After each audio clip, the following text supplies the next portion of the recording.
Time to round up a big topic from the week. Millions of Americans are still looking for work, but the unemployment rate is at its lowest point in more than 6 years.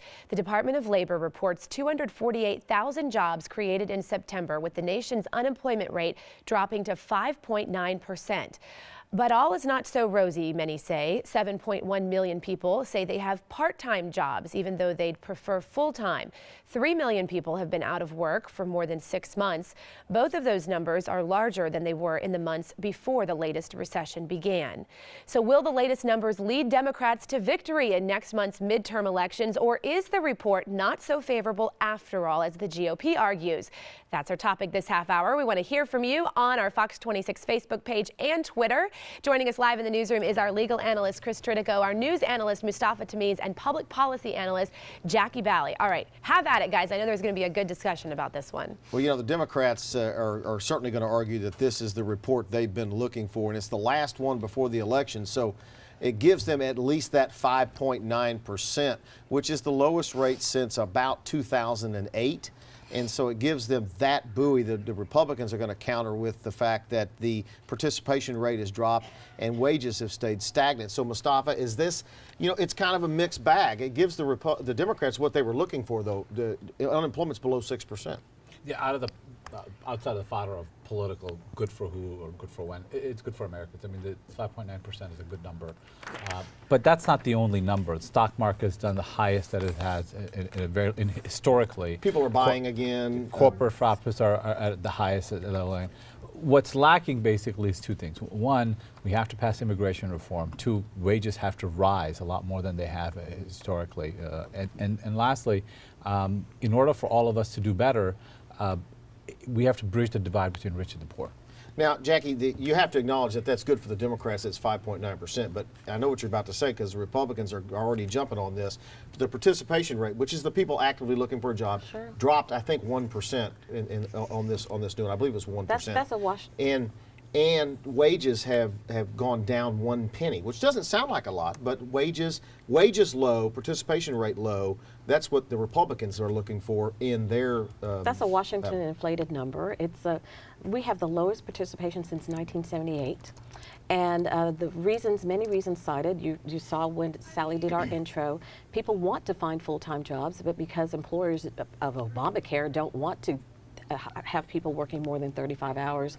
We also have a lot of baby boomers that are starting to retire. So those numbers, the numbers we're seeing are inflated. And to answer the direct question in the intro, no, this is not going to help the Democrats, because we still have Obamacare, we still have the IRS issue. And Mustafa eloquently said, immigration reform. The president has put that off until after the elections because a majority of Americans disagree with his current policy on immigration. But the Senate wouldn't vote on that, right? You do agree the Senate wouldn't vote on that.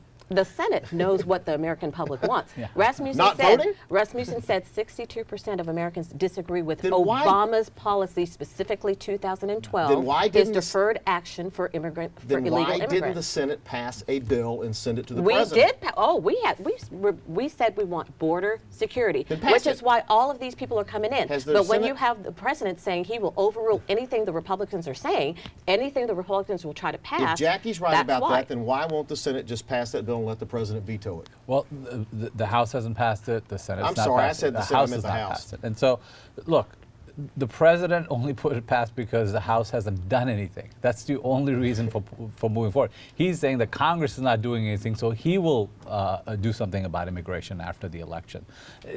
Look, we can all have our opinions, but we can't have our facts.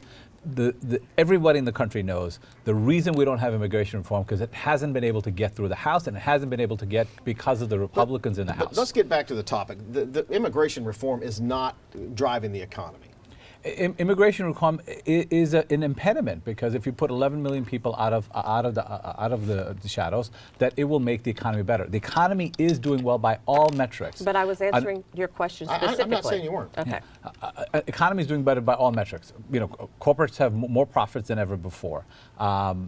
Stock market is doing better than ever before. Unemployment, and this is after the biggest recession we've ever had. If corporate profits are higher than they've ever been, why aren't wages going up? again, that's an inflated number because you have some corporations that are claiming those numbers, but then other corporations, because of Obamacare, because of other things that are happening, policies under the Obama administration, they have lower numbers than ever before. So if the Democrats want to use these inflated numbers or these Washington numbers to try to say we're going to win a midterm elections, they are sadly mistaken, because you're going to see the Republicans take over the Senate. There have been a lot of companies that have come out and said we're going to hire more part-time workers. We only got 30 seconds. Part-time workers, because we don't want to give health benefits.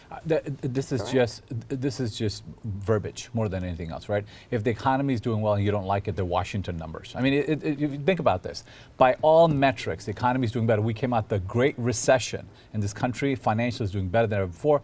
A lot of people at the bottom are left over, and we need to do more about that. All right, we're going to leave it right there. We'll be back in just a few minutes with another really good story.